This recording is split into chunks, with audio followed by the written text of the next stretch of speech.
Eh bien, bienvenue à vous qui êtes en ligne avec nous. Donc, nous faisons le quatrième webinaire en lien avec la transmission. Ce webinaire est fait grâce à 14K qui nous accueille, donc la pépinière d'entreprise de Plaine-Vallée, le lieu où on entreprend autrement, c'est le slogan. Et donc, merci à Céline qui nous accueille. Et c'est fait aussi en collaboration entre le réseau Entreprendre et le CRA.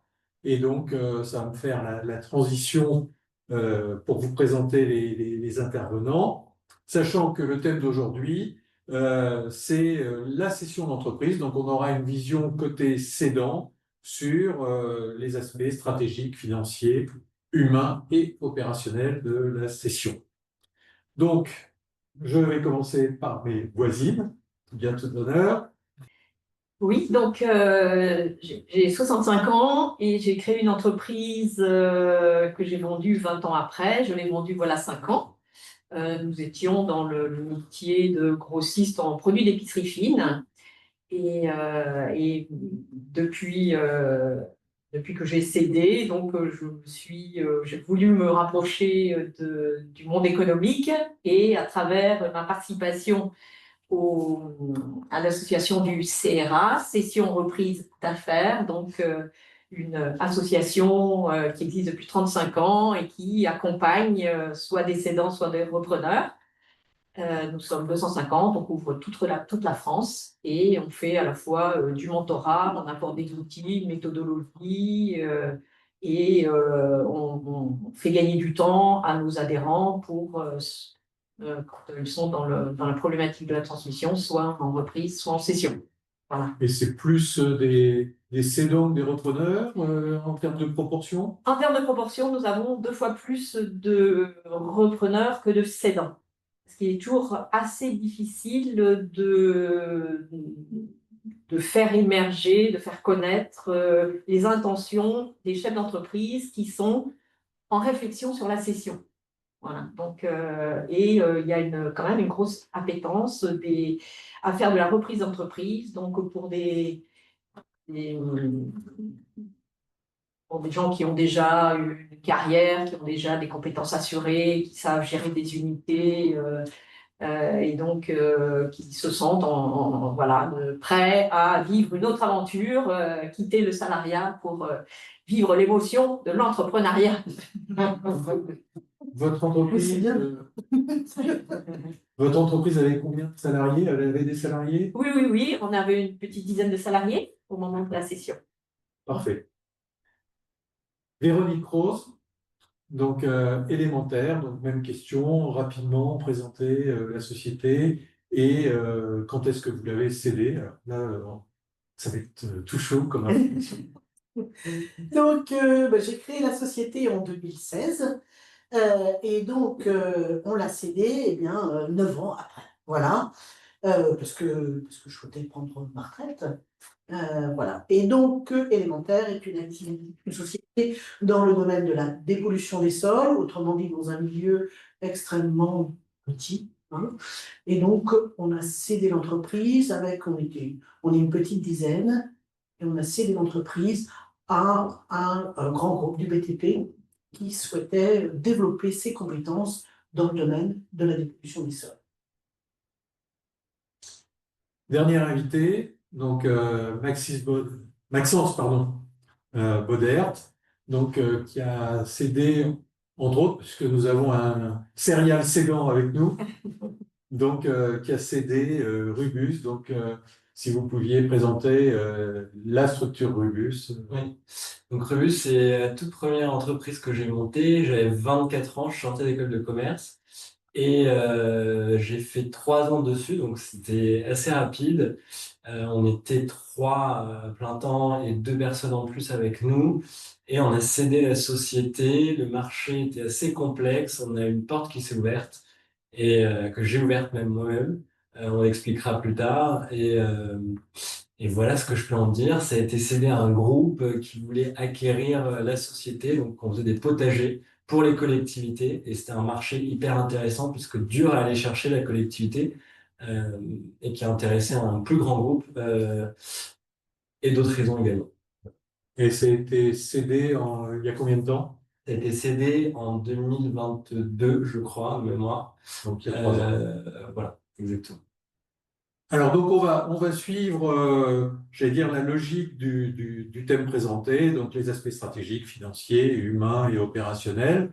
Donc on va commencer par les aspects stratégiques et de se dire, quand vous avez procédé à cette session, quelles étaient vos motivations profondes. Alors Véronique a commencé à parler de retraite, mais au-delà de la retraite, ça peut être, c'est un objectif en soi. Mais le timing par rapport à la retraite, là aussi, il peut y avoir d'autres éléments qui viennent se télescoper. Donc, première question, derrière la session, quelle était votre vision et quel a été le facteur déclenchant pour dire c'est maintenant qu'il faut que je le fasse. Donc, je commence, donc on va le prendre dans l'ordre, mais n'hésitez pas à interagir les uns par rapport aux autres. Dans l'ordre, parfait. Donc, Catherine. Donc, effectivement, il y avait la problématique d'âge, c'est-à-dire j'avais 60 ans au moment où j'ai pris la décision. Et aussi, c'était une observation de notre modèle économique et un questionnement sur la pérennité de notre modèle économique, parce que on commençait de sentir des signaux faibles de changement comment dire, d'intérêt du consommateur qui voulait, dans notre milieu, de plus en plus se rapprocher du producteur, de se rapprocher de manger du local, enfin de consommer local. Et nous étions donc grossistes, on faisait fabriquer par des petits artisans, aussi bien en France, mais aussi sur le pourtour de la Méditerranée. Et donc, nous étions des intermédiaires. Donc, on commençait de ne plus répondre aux attentes du consommateur qui, pendant toute la période des 20 ans qui a duré l'entreprise, on était vraiment dans un trend, un mouvement de consommateurs extrêmement favorable, découvrir des nouveaux produits, des produits qu'on ne connaît pas, l'huile d'olive, toutes sortes d'huiles, des vinaigres très précieux et tout et tout. Donc, on a profité de cette vague, mais en tant qu'intermédiaire, ça pouvait devenir compliqué. Et c'était la perception qu'on pouvait en avoir. Et nos plus gros clients, de leur côté, commençaient à souffrir aussi. Et en particulier, on a vécu un impayé d'un gros client qui s'était mis en cessation de paiement. Mais c'était une tendance qu'on pouvait voir chez tous nos gros clients. Donc la question devait se poser, est-ce qu'il faut se battre à contre-courant? Probablement pas. Et après ça, se réinventer. Alors c'est du temps, c'est de l'énergie. Ou alors trouver des synergies de marché avec des opérateurs qui sont sur d'autres marchés, qui ont une complémentarité qui peut être comment dire, plus porteuse que par rapport à la nouvelle attente du consommateur.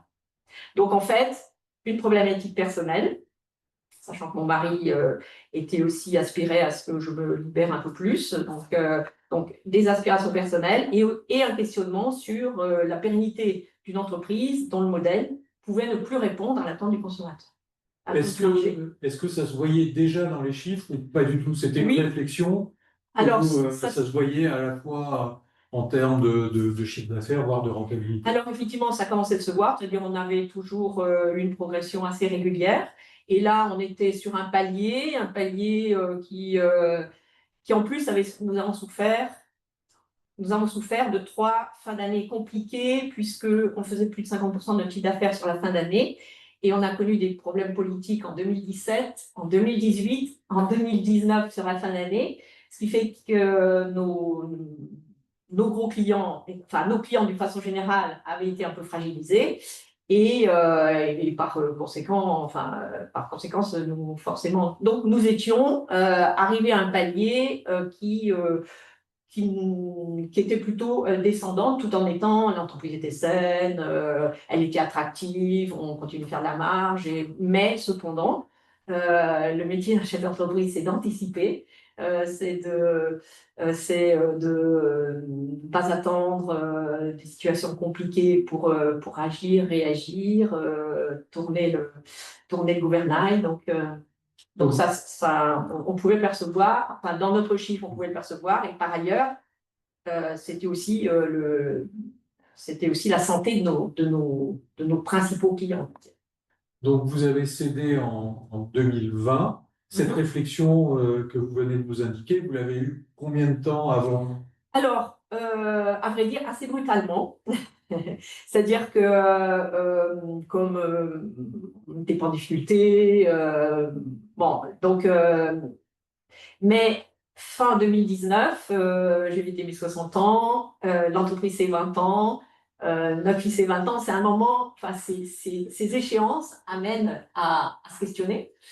Et puis, mon fils, qui pouvait être preneur, il avait que 20 ans, une école de commerce à faire, à terminer, peut-être un petit tour du monde, peut-être, voilà, il pouvait être disponible que 4 à 5 ans plus tard. Donc, j'avais à me projeter dans une mobilisation nouvelle encore d'énergie sur une période qui pouvait durer long, qui pouvait être longue avant que mon fils soit repreneur. Et alors que, entre guillemets, en fin de carrière, on voudrait bien que ça tourne un peu tout seul, et puis qu'on prenne un peu de recul. Et au contraire, ça se présentait pour moi comme à réinventer une nouvelle fois, parce que j'avais créé une première fois, c'était comme si je devais recréer. Donc il y avait quand même je veux dire, j'avais déjà pris des mesures de changer de marché, d'aller sur la GMS, d'aller sur Internet. Donc c'était des choses qui étaient en cours, mais qui allaient prendre du temps. Et finalement, je me dis, bon, mon mari m'attend, j'ai 60 ans, la retraite n'est pas loin. Et céder une entreprise, c'est réputé être long. Réputé être, ça peut durer 1 an, peut-être Alors là, 2 vous ans, avez mis combien de temps? 6 mois. Parce qu'en fait, la conjoncture, le Covid a été extrêmement favorable. On était à la veille du Covid. Et donc, j'ai sollicité une agence spécialisée dans la transmission d'entreprise, spécialisée en agroalimentaire. Je savais avoir un carnet d'adresses. Et quand on est arrivé le donc j'ai comment dire, demandé l'accompagnement. Et quand est arrivé le Covid, et on s'est posé la question, est-ce que les cibles qu'on avait identifiées, est-ce qu'on reste, on attend, on laisse passer le Covid, après on contacte nos cibles, ou dès maintenant on tâte le terrain, on voit s'il y a une réceptivité. Et il y a eu une grande réceptivité, parce qu'en fait, les chefs d'entreprise étaient disponibles, ils n'avaient rien à faire. Donc, en fait, notre dossier ça a été une lecture divertissante pendant cette période de Covid. Et comme l'entreprise était bien, comment dire, était réputée sur son marché, faisait des produits de qualité, enfin bon, on avait une belle image, donc voilà, il y a eu de l'intérêt. Et rapidement, donc, les gens demandaient le dossier, on a fait les visites d'entreprise, et puis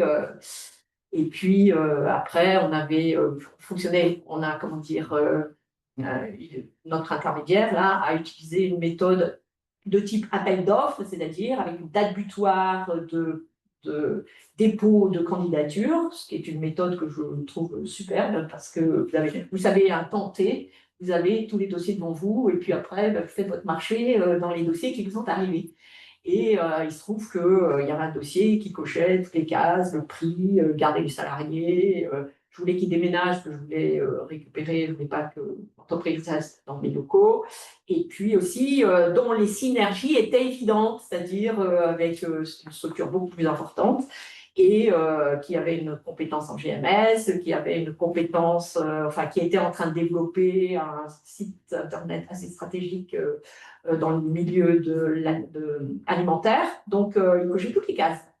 Bon, et vous n'êtes pas passé par le CRA, vous avez pris Effectivement. un intermédiaire spécialisé. Alors effectivement, quand la question s'est posée, voilà, je m'y prends comment, c'est quoi le processus, eh bien, j'ai quand même contacté le CRA. Et j'ai cependant fait mon choix pour l'intermédiaire, qui par contre, lui était rémunéré, alors que le CRA ne demande pas de rémunération sur les transactions. Mais il avait un carnet d'adresses, Et donc, comme quand je prends une décision, moi j'aime bien que ça aille derrière. Donc, voilà, Et ça a alors, été bien. juste, parce que j'ai fait référence au CRA, ce système de remise de prix avec une deadline, c'est pratiqué dans les conseils que fait le CRA ou c'était l'intermédiaire et c'est dans votre profession qu'on a tendance à fonctionner comme ça? Alors, je n'ai pas vu cette pratique au sein du CRA. Par contre, cet intermédiaire fonctionnait comme ça et je trouve ça vraiment bien. À moins que votre intermédiaire soit le même que le mien, J'étais dans l'agroalimentaire, ça ne pouvait pas le nôtre. voilà, c'était la même chose. Ah, c'était la même chose. Ouais. Et je trouve ça efficace. Qu'est-ce que Et vous en pensez? pour essayer de rythmer la chose, parce Mais que oui. sinon, ils prennent un temps fou. Hein, Ça donne une à se dynamique, décider. ça donne une Oui. dynamique, et puis le jour J, ben, vous savez, vous n'êtes pas en train de donner une confidentielle, enfin donner un privilège à un repreneur qui va garder ce privilège 2 mois, 3 mois, 5 mois et qui vous fait perdre votre temps, et puis et ça se fait pas, et vous avez un nouveau repreneur et c'est la même chose. Là, tout le monde, il y a la date de clôture pour consulter les dossiers, la date de clôture pour visiter l'entreprise, la date de clôture pour déposer, les LOI. Et Ce qui est assez normal parce qu'après on rentre dans une période d'exclusivité. Oui. et oui. Donc, il faut faire un premier choix et dire voilà, je vais plutôt vers un tel Oui, oui. et je lui donne une exclusivité pour qu'il puisse affiner et aller un cran plus loin. Donc, je vais poser la même question à Véronique. Donc, au-delà de l'aspect retraite, à quel moment cette réflexion, est-ce qu'il y avait un lien avec le côté évolution stratégique du métier, de l'entreprise, qui a un peu provoqué ou accéléré la réflexion? Alors, il y a eu une première réflexion qui est de dire, ben, finalement, de monter une entreprise et peut-être qu'elle arrive à sa maturité, ça prend du temps et ça prend beaucoup plus de temps que je n'avais imaginé. Et qu'au bout de 9 ans, ben, l'entreprise n'était toujours pas mûre et j'étais en train de me dire que si je voulais en faire ce que je voulais, j'avais encore besoin de 10 ans. Et là, moi, je ne me voyais pas encore pendant 10 ans, euh, tout simplement parce que ben, j'ai trouvé ça amusant, hein, de diriger une boîte. Le Covid, pour nous, ça a été une catastrophe, non pas d'un point de vue financier, parce qu'on a eu de l'activité pendant le Covid, et ça s'est bien passé, mais on a perdu toute l'équipe. Et donc après, toute la difficulté a été de reconstituer une équipe sur laquelle on pouvait s'appuyer et de repartir pour redévelopper le marché. Et là, on voyait que le marché devenait de plus en plus euh, petit, hein, et il nous fallait d'autres relais. On avait essayé d'autres choses pour avoir des relais, mais le marché il est ce qu'il est, et il y a des choses pour lesquelles on était un peu en avance, et donc ça n'a pas marché comme on voulait. Et j'avoue qu'on a vendu en fait une autre entreprise qu'on avait montée aussi, et sur laquelle je comptais pour amortir les chocs de marché, en disant le marché sur l'une et le marché sur l'autre, bah, ils ne sont pas mauvais au même moment. Bah oui, mais bon, la deuxième entreprise, on était obligé de la vendre, c'était plus possible. Voilà. Donc, j'étais en train de me dire qu'il fallait remettre énormément d'énergie pour redévelopper, avoir une équipe qui monte à maturité, parce que former des gens qui débutent dans le métier, ben, ça prend du temps. Hein. On a un métier d'expert, et voilà. Donc voilà, il y avait un problème de manque d'énergie. Ce que je voulais, c'était quand même permettre à l'entreprise de se développer, et donc qu'on n'ait pas tout fait tout ça pour rien. Voilà. Donc ça, c'est rentré effectivement en compte particulièrement dans le choix du repreneur, c'est-à-dire d'avoir un repreneur qui nous donne la possibilité de se développer et d'aller plus loin. Et d'ailleurs, quand on a fait l'annonce aux salariés de la vente, hein, c'est ce qu'on leur a dit.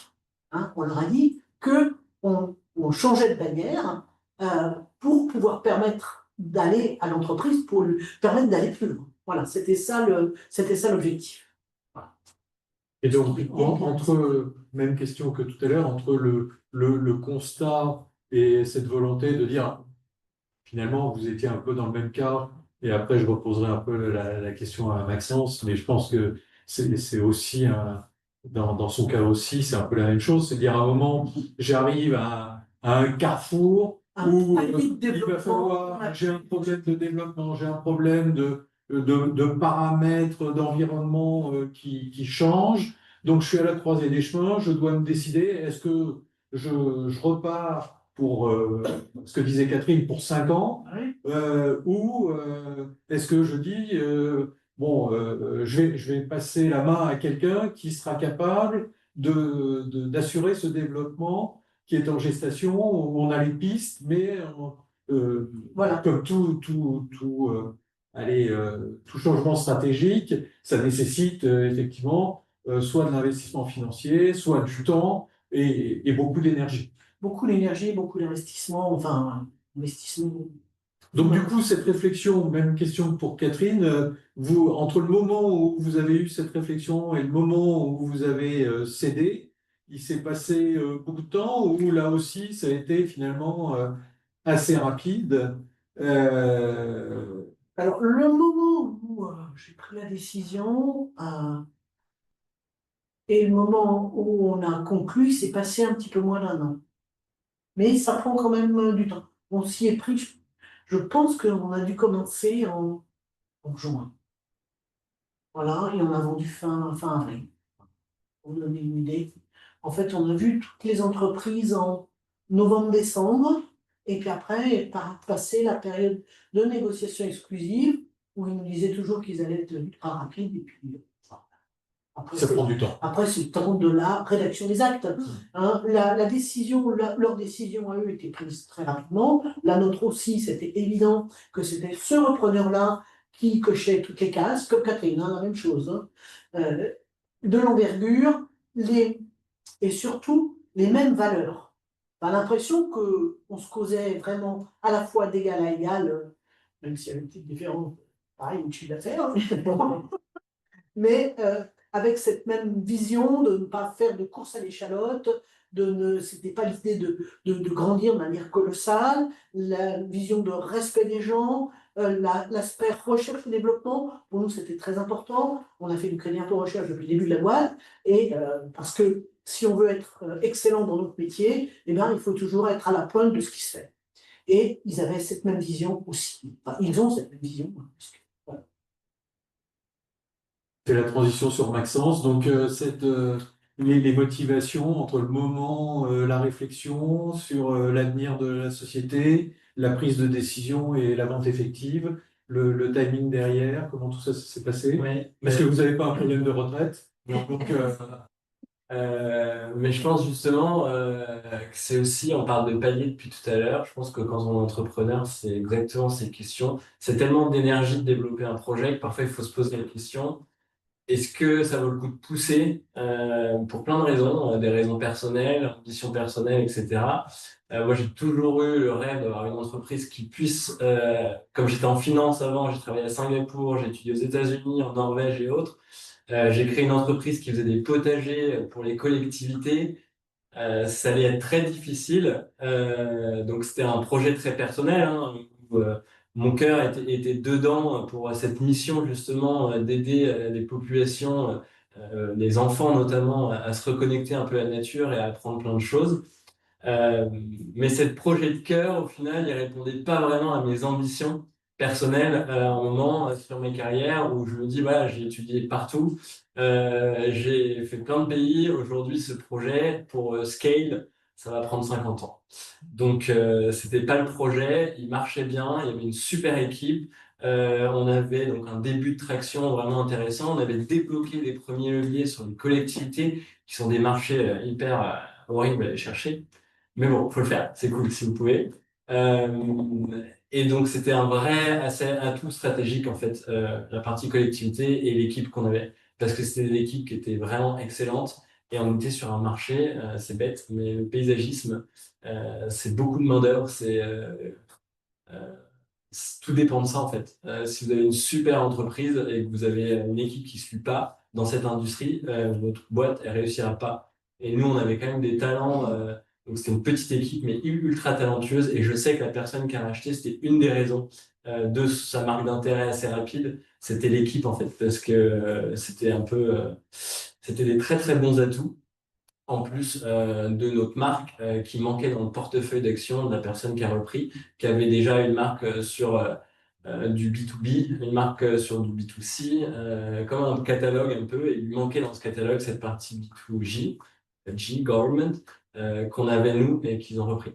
Donc voilà, c'était surtout personnel, dans le sens où ça répondait pas vraiment à mon ambition et c'était ma première entreprise. Et quand on se lance dans une première entreprise, bah, on fait une idée qui nous plaît. Mais parfois, il faut aussi réfléchir à d'autres dimensions sur l'idée qu'on implémente, parce que est-ce que ça répond à notre ambition? Et en fait, on s'en rend compte en le faisant. Et c'est ce que disent les filles à côté, c'est que ça prend énormément d'énergie. Et mettre son énergie dans un projet qui coche pas les critères principaux, c'est compliqué. Et là, personnellement, pour le coup, j'ai appris en étant jeune quelles étaient mes priorités aussi, et je pense que je les apprends encore aujourd'hui. Euh, voilà, à travers une entreprise, on fait face à plein de choses, on doit déployer son énergie, et il faut faire à un moment la part des choses entre ce qui est prioritaire vraiment pour vous et autres. Et moi, ça répondait pas à mes top priorités, malheureusement. C'est un super projet. Et voilà. Donc, comment ça s'est passé? Entre cette analyse, ce constat, ce Ouais. diagnostic et la prise de décision Ouais. de la session et la session effective. Du Quel coup, était pareil, le premier palier, on l'atteint, on a une équipe qui roule, on a des portes qui sont ouvertes, on a ouvert des marchés, on avait un système d'abonnement en plus, donc il y avait ce petit revenu récurrent qui aidait à faire que l'entreprise était pérenne à son échelle. Après, si on veut faire de la croissance, il faut toujours réinvestir, donc voilà, c'est une question de priorité. Comment ça s'est passé? Donc, constat de ce premier palier, j'ai fait une liste sur Excel de tous mes compétiteurs et je les ai tous appelés un par un. Voilà. Et il y en a trois. Moi, c'était pas via, c'était un plus petit bateau, mais du coup, voilà, il y en a trois qui ont répondu à l'appel de manière hyper intéressée parce qu'on avait des outils, des assets stratégiques. Et les trois, il y avait un grand groupe pour le coup, un petit groupe, c'est celui qui a repris à la fin, et un autre un peu plus indépendant qui voulait déployer ce côté un peu plus business qu'on avait. C'était une pépinière qui vendait les plantes pour le coup et qu'il manquait lui pour le coup l'esprit j'installe chez le client pour proposer un service en plus. Et après, le choix s'est fait assez rapidement. Et coup du destin, c'est que la personne qui a repris, j'avais entendu parler de cette personne 2 ans avant, j'avais rencontré pour prendre mes premiers conseils pour avant de lancer une entreprise. Et au final, c'est lui qui a racheté. C'est joli. C'est une belle histoire. Ouais. Il y en a eu une derrière, puisque vous avez eu une deuxième société que vous avez revendue aussi. Ouais. Est-ce que si on compare la première histoire et la deuxième, ça s'est passé de la même manière? Vous vous êtes posé les mêmes questions ou c'est une histoire totalement différente? Totalement différente, parce que la deuxième, pour le coup, j'ai vendu l'entreprise et on m'a appelé, il y a un truc à faire sur ce truc-là, let's go. J'avais pas trop encore d'idées, donc j'ai dit, ok, j'essaye, on va faire un truc. Et au final, là, pour le coup, première fois que je m'associe à quelqu'un dans les affaires et pas la même vision dans le travail. Voilà, donc c'est une leçon aussi apprise, hein, c'est chaque étape, on apprend des leçons. Voilà, quand on s'associe, ça va être beaucoup d'énergie, de temps. Il faut faire, on est parfois amis dans la vie et parfois pas compatibles dans le travail. Ça, c'était la deuxième leçon. La personne qui a racheté la société, c'était finalement l'associé de cette propre société. Voilà. Mais deux leçons complètement différentes et deux façons de gérer différentes. Après, dans le processus de vente, pour le coup, techniquement, c'est la même chose. Une fois qu'on cède une entreprise, vous pouvez céder à n'importe qui, un compétiteur, une personne en interne ou autre. C'est la même paperasse, c'est les mêmes personnes qui vous entourent, plus ou moins complexe, mais le processus reste le même. Alors, c'est peut-être un peu tôt pour Véronique, puisqu'elle a cédé, c'est tout neuf, mais pour les deux autres, est-ce que vous avez suivi l'évolution de la structure CD?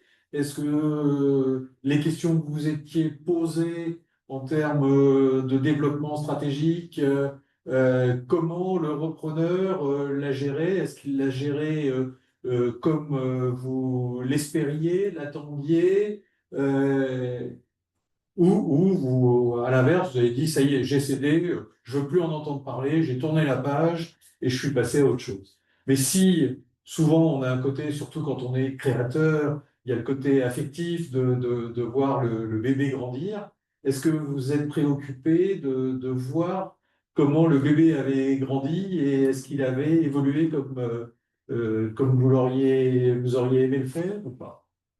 Catherine? Alors, Question difficile. question pas si difficile que ça.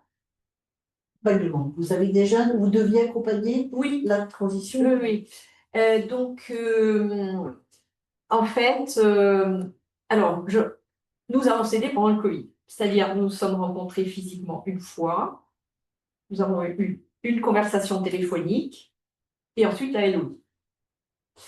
Et nous avons ensuite, ça veut dire que les échanges ont été assez réduits. Et donc, finalement, comme par le profil des repreneurs, en fait, c'était deux personnes qui s'associaient, de personnes qui avaient fait leurs études ensemble, qui avaient fait leur carrière et qui tout d'un coup voulaient monter un business ensemble, voilà. Et comme sur les fondamentaux, ils étaient alignés avec ce que j'attendais. Donc, et que l'un venait du milieu agroalimentaire, même le milieu agricole, agroalimentaire. Donc, j'avais relativement confiance dans ses valeurs. Et puis, l'autre qui avait un rôle un petit peu moins important, suivait un petit peu le mouvement. Voilà. Et donc,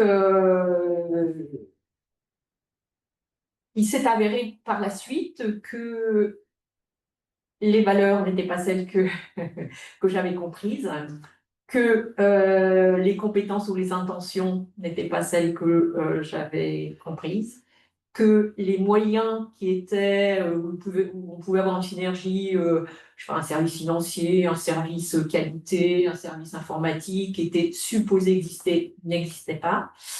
Que le projet, comment dire, la compétence en GMS, finalement, c'était le deuxième repreneur et celui-ci n'avait pas du tout envie de, de remettre les mains dans le cambouis. Donc, en fait, j'ai rencontré des gens qui exprimaient un projet, une personnalité, des savoir-faire. Et puis, dans la réalité, j'ai découvert que c'était d'autres gens qui n'étaient pas en alignement avec les valeurs de l'entreprise qui étaient très fortes, l'entreprise qui avait une âme, où les salariés étaient très impliqués, très consultés, très participatifs, où on avait des process de gestion tout à fait huilés, un grand souci relatif à la qualité, on est dans l'alimentaire, et on avait des services vétérinaires extrêmement assidus dans les contrôles. Donc, on prenait vraiment notre métier bien à cœur, à faire les choses correctement. Et ces deux repreneurs qui avaient un certain âge, avaient passé des carrières, en fait, faisaient un investissement, n'étaient pas dans une démarche de développement, comment dire, d'intégration. Donc, ils n'ont pas pris le virage stratégique que vous voyez arriver. Alors, non seulement ils n'ont pas fait le virage stratégique, mais ils n'ont pas même poursuivi avec ce qui existait et qui était vivant et qui continuait de faire vivre l'entreprise et les salariés. Et voilà. Donc, aujourd'hui, j'ai eu assez récemment un retour d'un salarié qui me disait, mais on ne sait pas comment cette boîte tient encore. Voilà. Donc, et donc, ils ont perdu les gros clients, ils ont perdu les gros fournisseurs, ils ont supprimé le système informatique, ils ont refait un site internet, ils ont changé la marque pour partie. Donc, la question était de savoir quel était l'intérêt d'acheter une entreprise quand on liquide les assets les uns après les autres. C'est la question qu'on se pose maintenant. Bon. Alors, je sais que l'un des investisseurs était en défiscalisation d'une plus-value qu'il avait fait par ailleurs, mais on peut défiscaliser, mais ça suffit pas non. Mais ce qu'il y a, c'est que ce que peut-être il n'avait pas compris, c'est-à-dire, effectivement, l'un venait du milieu agroalimentaire dans un secteur où les marges étaient vraiment très très faibles. Et nous, dans l'épicerie fine, on fait de la marge parce qu'il y a de la valeur ajoutée, parce qu'il y a de l'accompagnement, il y a du service. Donc c'est un métier où on fait de la valeur ajoutée, enfin on fait de la marge. Et donc, je pense qu'ils ont été bluffés par la marge, venant d'un secteur sans marge, et ils se disaient, mais il suffit de faire rouler, de venir une fois par semaine dans l'entreprise et puis pour, pour relever le tiroir qu'est-ce qui n'existait pas, nous ne faisions pas de détails. Mais voilà, donc en fait, je pense qu'ils n'ont pas compris l'entreprise. Moi, je ne les ai pas compris. Et l'entreprise va disparaître prochainement. Et tous les salariés ont démissionné au bout d'un an, en meute. Voilà. Donc, la société s'est vidée de C'est son l'idée de son âme, de ses compétences, de sa qualité, de sa, je sais pas. Et l'accompagnement a duré combien de temps? Alors, l'accompagnement était supposé durer 3 mois. Et puis. Et il a duré un mois? Exact. Il a duré 1 mois parce qu'au bout d'1 heure, quand on abordait un sujet, au bout d'1 heure, il fallait arrêter la réunion parce qu'il fallait repartir. Donc ce sont des gens qui managent une entreprise sans être présents. C'est-à-dire, espèrent que l'entreprise. Donc c'est un peu décevant par rapport à l'initiation les 20 ans. Alors, c'est décevant. Alors, ça m'a, comment dire, préoccupée parce que je voyais mes salariés qui souffraient, qui étaient plus du tout managés de la même façon, avec un management quasi du 19e siècle où on te dit de faire ça, tu fais ça, on ne te demande pas ton avis.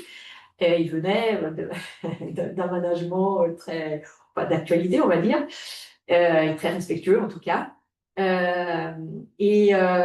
Donc, la période, ils ont quand même tenu 1 an, et c'est eux qui ont managé l'entreprise pendant 1 an. Et après, bon, il y a eu des recrutements, enfin, ils sont partis, donc il y a eu des recrutements à gauche, à droite. Et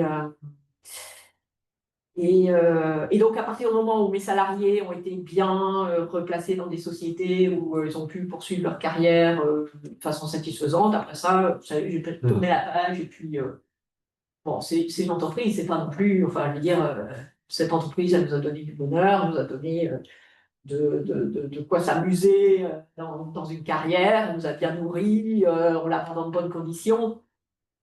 Elle va s'arrêter, voilà. On va pas, c'est pas mon bras, on n'est pas en train de couper le bras, hein, je veux dire. Non, Oui, c'est entreprise, moi, c'est un peu dommage parce que quand on choisit son repreneur avec, en disant c'est celui qui, dans ma checklist, correspond le plus à celui qui doit donner un avenir à la structure, c'est pas le cas, Ouais. c'est toujours un peu dommage.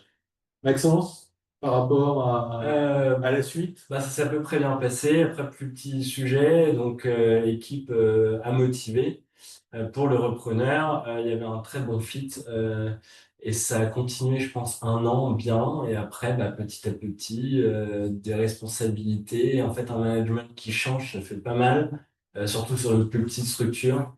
Donc, j'ai pas pris de nouvelles parce que j'étais tellement hands-on qu'au bout d'1 mois, pour le coup, après avoir signé, on m'a dit, bon, c'est plus à toi, c'est le repreneur comme ça, c'est plus à toi, passe à autre chose. Ok, on va me le dire 2 fois, il n'y a pas de problème.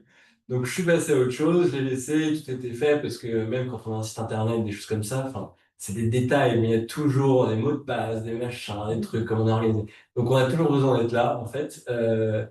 Et au final, au bout d'1 mois, donc stop, et après j'ai laissé faire les choses, j'ai pas pris tant de nouvelles que ça. Mais juste, j'ai continué à le faire, ça pour le coup, parce que ça me faisait plaisir. J'avais encore pas mal de gens qui m'appelaient, que ce soit justement dans la préparation de la réunion, il y avait vraiment que sont devenus les fournisseurs et autres.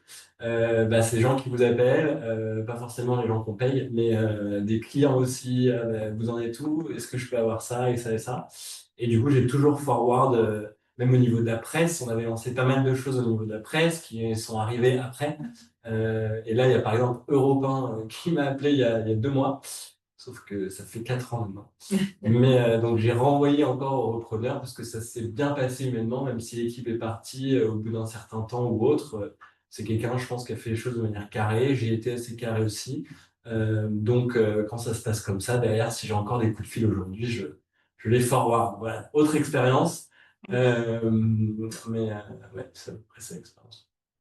Et Véronique, l'accompagnement, il est sur combien de temps? Il est sur 1 an, Sur 1 an. voilà, et puis ils m'ont dit que si je pouvais rester encore après, ça serait pas plus mal. Donc ça se passe bien. On verra bien, hein. Pour l'instant, moi, j'ai pas vu de changement. Je continue ma vie comme avant.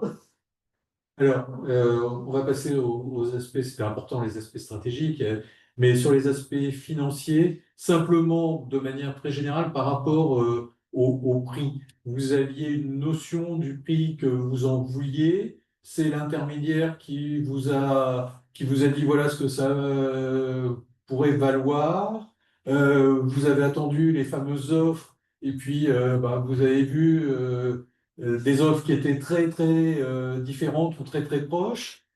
Comment ça s'est passé? Alors, je vais peut-être commencer à l'envers avec Maxence, puisqu'il avait pris sa checklist. Donc, quand on fait une checklist, on n'a pas forcément un prix. Ouais. Donc, Moi, j'avais bossé avant en finance, en valorisation d'entreprise. ça aide. Ouais. Ça aide. Ouais, bon, après, c'était beaucoup plus gros sujet qu'on avait entre les mains. Mais j'avais un peu des notions justement sur comment on évalue une entreprise, qu'est-ce qu'il y a à prendre en compte ou quoi. Et je pense que en tant que start-up, par rapport à une PME ou une ETI, ce qui est difficile, c'est qu'il y a un potentiel. Et le potentiel, ça peut se valoriser à zéro, comme ça peut se valoriser à beaucoup d'argent. Donc, c'était un peu, voilà, en fonction de la personne qui est en face, si elle va comprendre le sujet. On parle des sujets avec les collectivités, par exemple. Les premiers contrats qu'on avait signés avec des collectivités, c'est pas des énormes contrats. Mais on sait que quand on travaille avec une collectivité, derrière, il reste 10 ans avec l'entreprise et même beaucoup plus.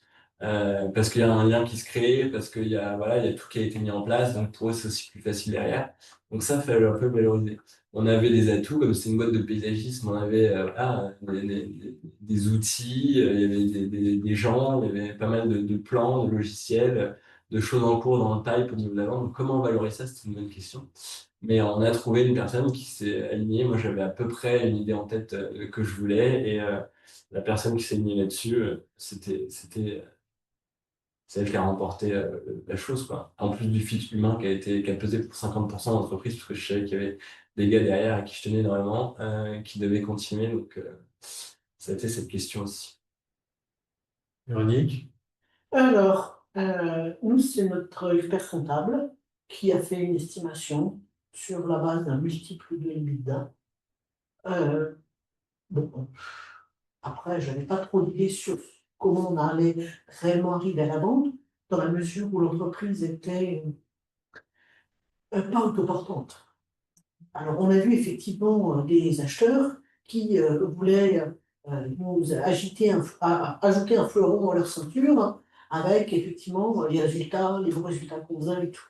Mais on avait effectivement un problème, c'est que bah, si je partais, ça devenait l'entreprise n'était pas autoportante. Donc, il fallait que le repreneur amène des gens qui soient capables de me remplacer d'une certaine manière. Voilà. Et puis, bah, finalement, on a trouvé effectivement le repreneur qui cochait toutes les cases, qui avait du personnel qui pouvait me remplacer et qui était intéressé par tous nos aspects, parce qu'on avait sorti en recherche et développement, et puis notre savoir-faire technique. Voilà. Et puis notre carnet d'adresse aussi. Voilà. Ok. Donc, différentes méthodes d'évaluation. J'avais un ami qui était en M&A, donc il m'avait proposé sur des grosses structures, donc il m'avait quand même, ah oui, il m'avait fait une évaluation. Après, mon intermédiaire m'a proposé une évaluation. Moi, j'avais un peu creusé le sujet. On convergeait à peu près tous. Donc, et dès le dossier, on avait annoncé la valeur qu'on souhaitait avoir de l'entreprise. Dès la soumission des dossiers. On avait énoncé. Nous, on avait annoncé le prix. Ouais. Le côté intuitu personnel joue beaucoup, puisque quand vous êtes dans des petites structures, c'était le commentaire de Véronique, bah, forcément, plus la structure dépend du dirigeant, plus, je vais dire, son départ peut jouer sur la valeur. Donc, vous aviez réfléchi ou vous aviez anticipé pour diminuer cette vulnérabilité? Ben, on avait essayé, nous, mais on avait aussi des soucis de recrutement. Enfin bon, là, l'affaire s'est réglée finalement dans un mouchoir de poche, hein. On a réussi à embaucher quelqu'un qui effectivement peut bien me remplacer sur une bonne partie des choses. Donc, Parce que mais souvent, ça, enfin, il y a le vraiment, problème vraiment, des clients et pas. des fournisseurs, j'allais dire, La personne qui a repris Il n'y a pas forcément un site, quoi. le même profil que moi, on gérait les mêmes parties d'entreprise, les mêmes choses. Il y avait l'équipe vraiment sur le terrain qui délivrait, on va dire, le service qu'on proposait. Et il y avait la partie sales, la partie mise en place, opérationnelle, gestion. Et on avait vraiment les mêmes rôles. Et c'est pour ça aussi que ça a été assez rapide, et que ce soit dans la compréhension d'entreprise avec cette personne-là, c'est qu'on avait exactement le même rôle. Donc moi, je pouvais me projeter facilement parce que je savais que cette personne-là ferait la même chose que moi. Il n'y a pas de remplacement à faire, c'est encore des logistiques en plus, hein, on parlait de formation de des équipes. S'il y a ça à en prendre en plus, ça décale encore le deal, et c'est là où ça prend 6 mois, 2 ans, 3 ans. En ce qui me concerne, non, parce que enfin, je pouvais quitter l'entreprise sans problème parce que j'avais justement mis des moyens de gestion. Enfin, mes salariés étaient très responsabilisés, très indépendants, très autonomes. Donc, non, non, je pouvais quitter l'entreprise. Bon, après ça, il reste quand même la vision, enfin, l'aspect stratégique, financier et tout. Mais il y avait aucun domaine de l'entreprise qui était que j'étais la seule à maîtriser. D'ailleurs, l'entreprise a fonctionné enfin, fonctionne encore, hein, sans management, sans dirigeant depuis 5 ans. Donc, même si je ne sais pas les outils, maintenant je ne sais pas ce qu'ils sont, mais enfin, voilà. On est dans un métier où c'est pas si fondamental que ça. Alors, avant qu'on passe aux aspects humains, j'ai oublié de dire quelque chose d'important. S'il y avait des questions, s'il y avait la possibilité via le chat de les poser, et on les poserait à la fin de la session. Les aspects humains. Donc, je vous en avais parlé déjà en disant que c'était très important pour nous la manière dont ça se passerait derrière pour le personnel. Comment les gens ont réagi, parce qu'il y a beaucoup d'affectifs, mais dans les deux sens, hein, ou de l'inquiétude. Donc, comment les gens ont réagi à la fois à l'annonce ou en disant bah, il fallait bien que ça arrive un jour parce que la retraite, si c'est pas maintenant, c'est dans 2 ans ou dans 3 ans, mais on savait que ça allait arriver. C'est moins vrai pour Maxence. Donc comment les gens ont réagi par rapport simplement par rapport à l'annonce de la session, où ils le savaient bien avant, et puis le process s'est passé, et vous leur avez annoncé que ça y est, ça avait abouti, mais ils étaient au courant que c'était dans les tuyaux. Bon, pour notre part, ils n'étaient pas au courant, et puis on a voulu en parler comment on était certain que ça allait se faire. Mais pour eux, dans la mesure où on leur annonçait que c'était pour un plus grand développement de l'entreprise, qu'on restait dans les mêmes locaux et qu'on était toujours là, ça ne leur a pas posé de problème. En ce qui me concerne, eh bien, effectivement, on n'annonce pas dès le départ quand même. On attend un peu que les choses semblent pouvoir aller au bout. Et donc, mes salariés, on était très proches, donc ils comprenaient très bien. Je leur ai expliqué comme ce que je vous ai expliqué, donc ils comprenaient très bien la position. Et puis, effectivement, ça pouvait aussi leur donner des espoirs d'intégrer une entreprise, peut-être avec des opportunités de carrière peut-être supérieures, à partir du moment où la dimension d'entreprise est plus importante. Donc, très bien à l'annonce, pas vraiment aucun problème. Mais pareillement, faut attendre, je pense, le moment où c'est acté, parce qu'il peut se passer tellement de choses avant. Et après, c'était une transition assez soft entre ce qui est existant et ce qu'ils avaient développé après. Et je sais qu'il y a eu, au moment de la signature, la personne s'est pressée de signer avec moi parce qu'il avait déjà signé un projet derrière avec l'équipe à faire. Donc, c'était important d'aller vite. Donc, ça a été une transition hyper voilà, opérationnelle. Les opérations, c'était quelque chose, c'était un bon fit au final. Oui, c'était fluide, quoi. Ouais, Voilà. franchement, assez fluide. Ils sont tout de suite repartis sur d'autres sujets avec une autre personne qui a le projet, c'était plus moi. Non, puis là, nous, ils nous ont déjà apporté des affaires, ils nous ont mis sur des sujets qu'on n'aurait jamais obtenus de notre point de vue à nous, hein, de notre vue de notre taille. Donc, pour l'instant, ça paraît effectivement très fluide et très normal. Et comment vous avez géré l'annonce vis-à-vis des clients et des fournisseurs? Pas de changement, franchement. On Non, est tellement ça- petit, honnêtement, que bon, ça n'avait pas faire la différence. Mais non, voilà. Client, bah, c'est cette personne maintenant qu'il faut joindre, c'est lui qui reprend les opérations, pas de détails. En ce qui me concernait bien, on avait des fournisseurs très anciens, des clients très anciens, donc et donc mon intention c'était de présenter les repreneurs, donc, ce qui n'intéresse pas les repreneurs. Et donc j'ai simplement appelé des gens qui étaient presque des amis en leur disant voilà, mais j'étais un peu en difficulté parce que j'avais pas l'impression de leur faire un grand cadeau aussi pour eux, parce que leur annoncer, alors qu'on a eu des relations pour certains depuis 20 ans, leur disant voilà, j'ai des repreneurs.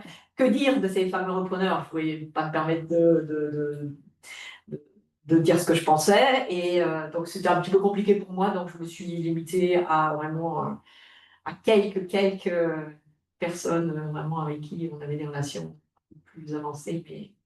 Mais du coup, ça n'a pas été annoncé. En plus, il y avait une fin d'année qui arrivait, puisque véritablement, ils sont arrivés en septembre et la fin d'année, comme la fin d'année était stratégique dans notre métier, il n'est pas question non plus de déstabiliser ni les clients, ni les fournisseurs et tout. Donc après, comment ça s'est fait, je ne sais pas. Je pense que c'est les salariés qui, soit avec les fournisseurs, soit avec les clients, ont donné l'information, mais il n'y avait pas un projet non plus de la part des repreneurs d'avoir une communication organisée autour du sujet.